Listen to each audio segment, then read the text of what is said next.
So what happens when you need a good portable audio solution? Well, that's actually what we're going to talk about today.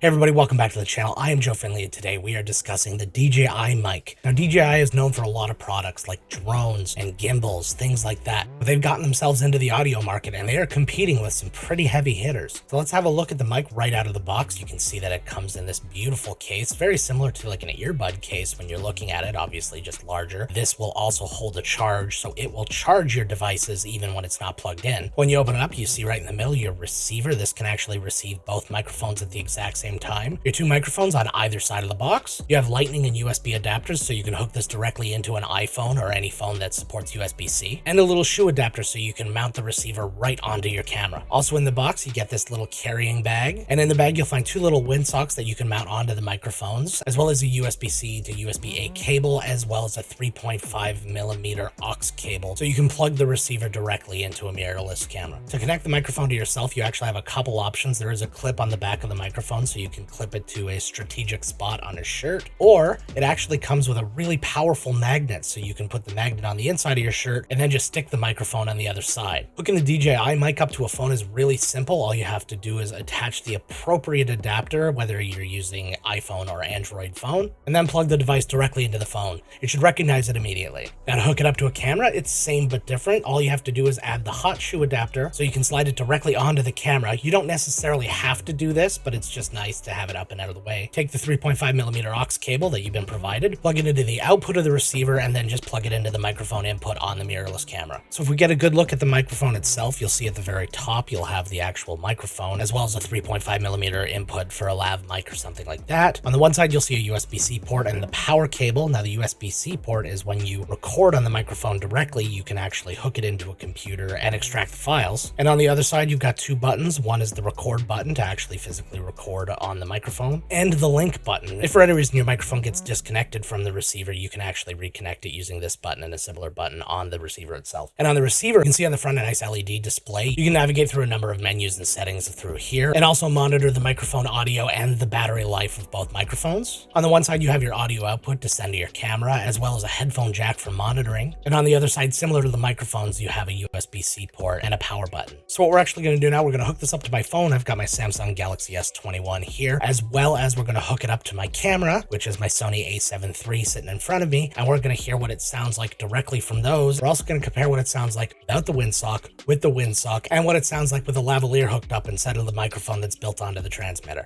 Okay, so our first test is on the cell phone, and we're using the DJI mic without a windsock or without the lavalier. So we're testing 1, 2, 3, and we're moving around the room. By the way, look at my cool background.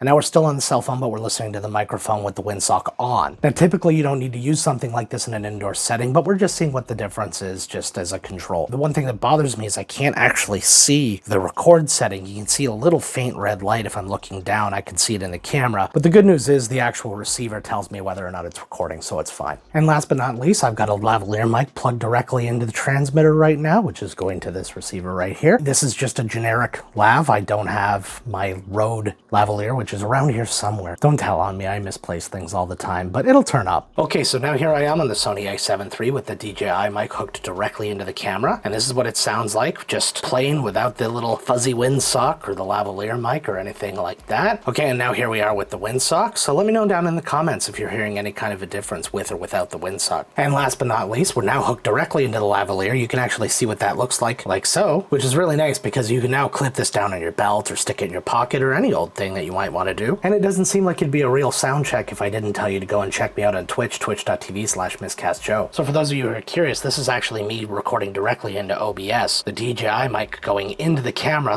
going into the capture card, and the capture card taking the audio from the camera. So really, if you're so inclined, this can be a streaming solution for you, especially if you're someone who likes to get up and move around a lot. Okay, we did this next test when we did the Antlion Mod Mic Wireless, so we might as well do it with this one. Let's actually see how the signal holds up when I'm moving about and if I'm far away. Okay, so we're all the way back here, and something to consider with this compared to the Mod Mic Wireless is that it's attached to you directly. So you might not want to move around too much at any given time and jostle around, because you can mess with the mic. I'm back here in the closet again. Can you see me?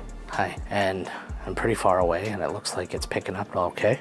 And now let's get me when I'm actually moving around more and more. So I'm gonna move over here. We're gonna just see if there's any breaks in the signal at any given point. Because if you're going wireless, you're not always gonna stay still. Hi, puppy, come here.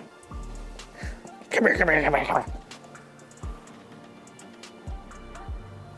I have a dumb dog, guys. So being really frank, I love everything about this microphone kit. It sounds good. It's super easy to use. It's easier to use than the Rode Wireless Go 2 for a number of reasons, actually. First off, no application necessary to get this thing running. Rode has its own apps to be able to extract audio from your microphones and things like that. These actually hook up to your computer directly like they're a USB drive. And each microphone can hold up to 8 gigs of audio. That's up to 14 hours of wave audio. Now, while we heard how the DJI mic reacts to being a little bit further away from the camera and moving around things like that, that's just the beginning of the range of this thing. It actually has a 250 meter range, so you can plant your camera far enough away to get stolen from you, and you'll be able to record your audio the entire time. Something else that's just a huge advantage over the Rode Wireless Go 2 is the fact that you can see your audio. I am looking at my camera right now, and I can see the levels. I can see all the status. The Wireless Go 2, the way it sits if you put it on the shoe, is actually going to have the LED display facing up, and that's not helping anybody unless you're the person who's at the camera. And the cool thing about this one, while I see it facing me right now, if I was on the other side of the camera,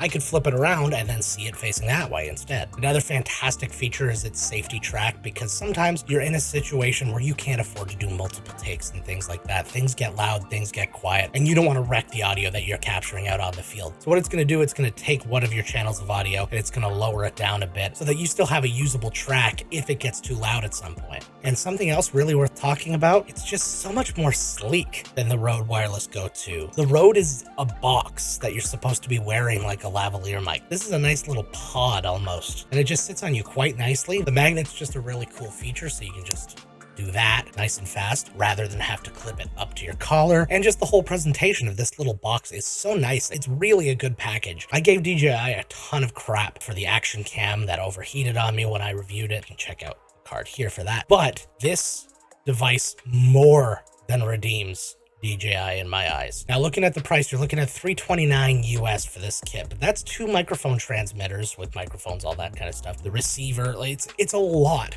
in one case. Compare that to Rode's slightly cheaper price at $299 US and decide what's right for you. I honestly recommend the DJI mic over the Rode Wireless Go 2. But let me know what you think about the mic down in the comments. I'd love to hear what you have to say. And people who have the Rode Wireless Go 2 and use it on a little bit more of a regular basis, let me know how you think it compares. Now, I've reviewed my share of on-the-go gear, so if you want to see some examples of that, check these out. Until next time, gang, let's get to work.